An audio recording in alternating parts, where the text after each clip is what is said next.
Well, this is why you were mentioning this earlier that before the podcast, how desperately the Communist Party is trying to fight the allegations of genocide, and particularly all the sexual abuse that's happening to the Uyghurs. Yeah, there's a huge disinformation campaign going on right now from Chinese state-run media, from the Chinese Communist Party, fighting the idea that there's genocide in Xinjiang, that there's even any slave labor in Xinjiang, that anything is going wrong in Xinjiang at all. And they're doing it at kind of every level. Like they're using state-run media, propaganda to try to discredit people who have talked about this. Like they're going after researchers who have done research, like estimating how many Uyghurs are in concentration camps.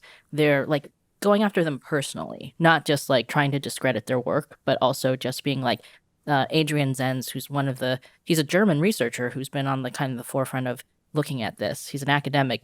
They're calling him like a far right like person, like Ooh, far right. So they're basically just using ad hominem attacks essentially, where like it's definitely nothing to do with the work, it has to do with other things that they think trying they can to go make after you for. people like radioactive, right? There was another woman, Vicky Xu, who is she's a Chinese Australian woman who works for the Australian Strategic Policy Institute, and she wrote a large chunk of their report on how there's slave labor in Xinjiang. And they've been the Ministry of State Security has been following her friends and family in China.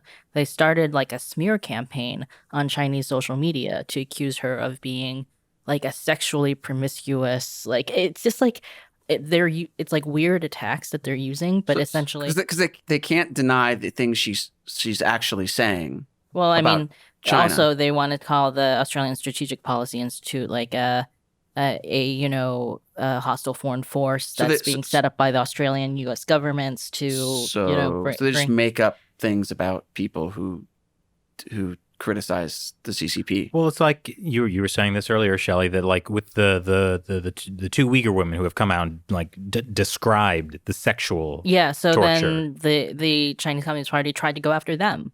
And not just them. There were other Uyghurs who came out and talked about what's happening in the concentration camps. And for example, one of the women, talked about being in a camp and her experience there. And then the Chinese Communist Party trotted out her brother on state-run television to talk about what a liar she is. Like she's outside of China now. She's in another country. Her brother is still in China.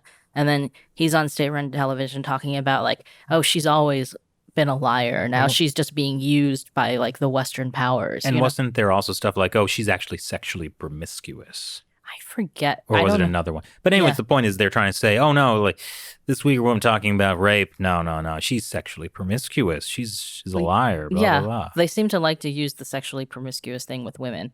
But like also just in general, they're just like, okay, they're being used like by Western powers. That's another thing because the U.S. State Department was the first to come out, like the first government entity to come out and say that there's genocide in Xinjiang. And now that was under Pompeo, right? Yeah, that was under Pompeo at the beginning of January of this year. Or not the beginning, but in January this year. And now the Canadian Parliament has said that. The UK Parliament has said that. Like there's been, the US, the EU, and the UK all sanctioned Chinese officials for the genocide and crimes against humanity. Well, which is great, but you do see a lot of resistance in these countries among some factions in the government and society.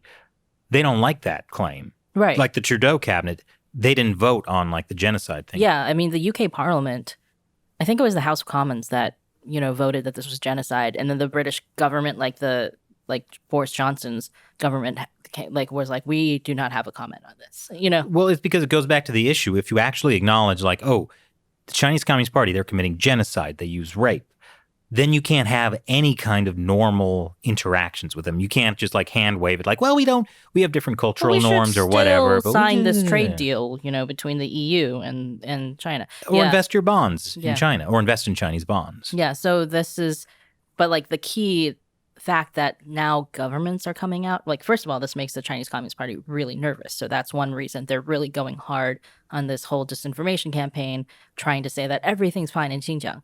But another thing is that they can kind of use this to their advantage because it's the US who's saying this, like these foreign governments who are saying it, so they can kind of use that whole, like, this is Western imperialist countries who are trying to keep China down, and they're using their puppets, the Uyghurs. Like, it takes all agency away from, the survivors of this type of torture in China. It's just saying that the Uyghurs are just like the patsies, right? Yeah. Of like the Western imperialists, the CIA, like the NED. Like, it goes into like straight that type of conspiracy theory territory. But there are essentially like publications that will say this, or like Western publications that will say this. There are scholars that will say this kind of stuff, like academics who are willing to come out and say, well, it's not technically genocide. Like, we shouldn't really be calling it genocide.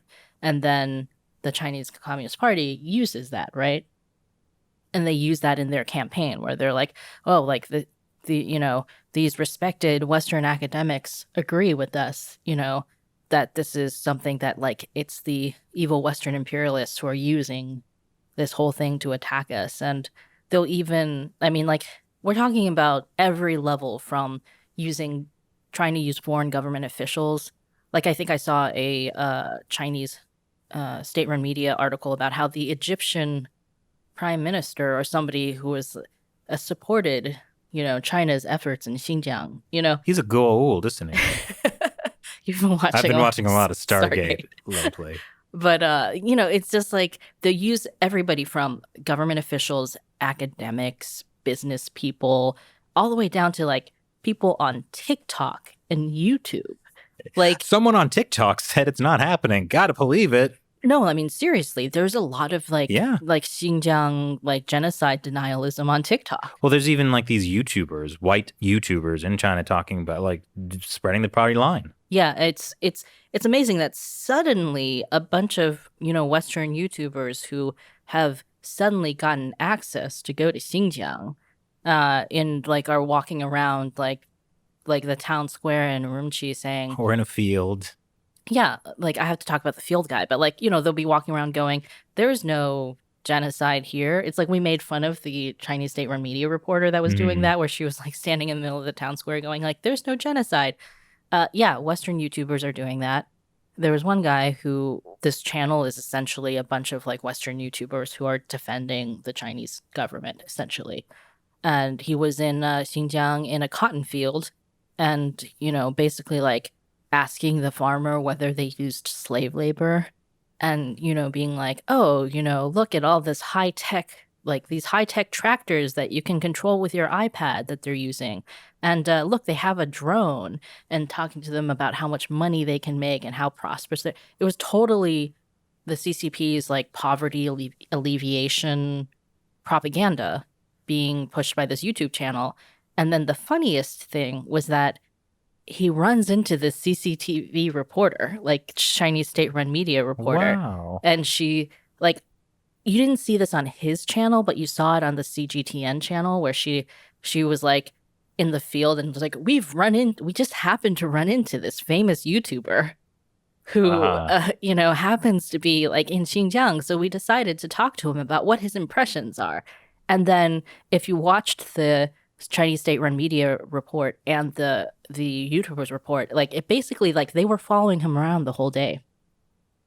Like, it was the same thing. Like, they showed the same footage. Like, it was just kind of like, him like playing a Uyghur instrument in a funny Uyghur hat and like all this kind of stuff where it was just so blatant because, BBC, CNN, they try to go to Xinjiang. They get followed everywhere by the police. They can't see anything. Mm-hmm. And this one like YouTuber, just happens to be in a cotton field and bumps into the Chinese state-run media. Yeah. Like, it's just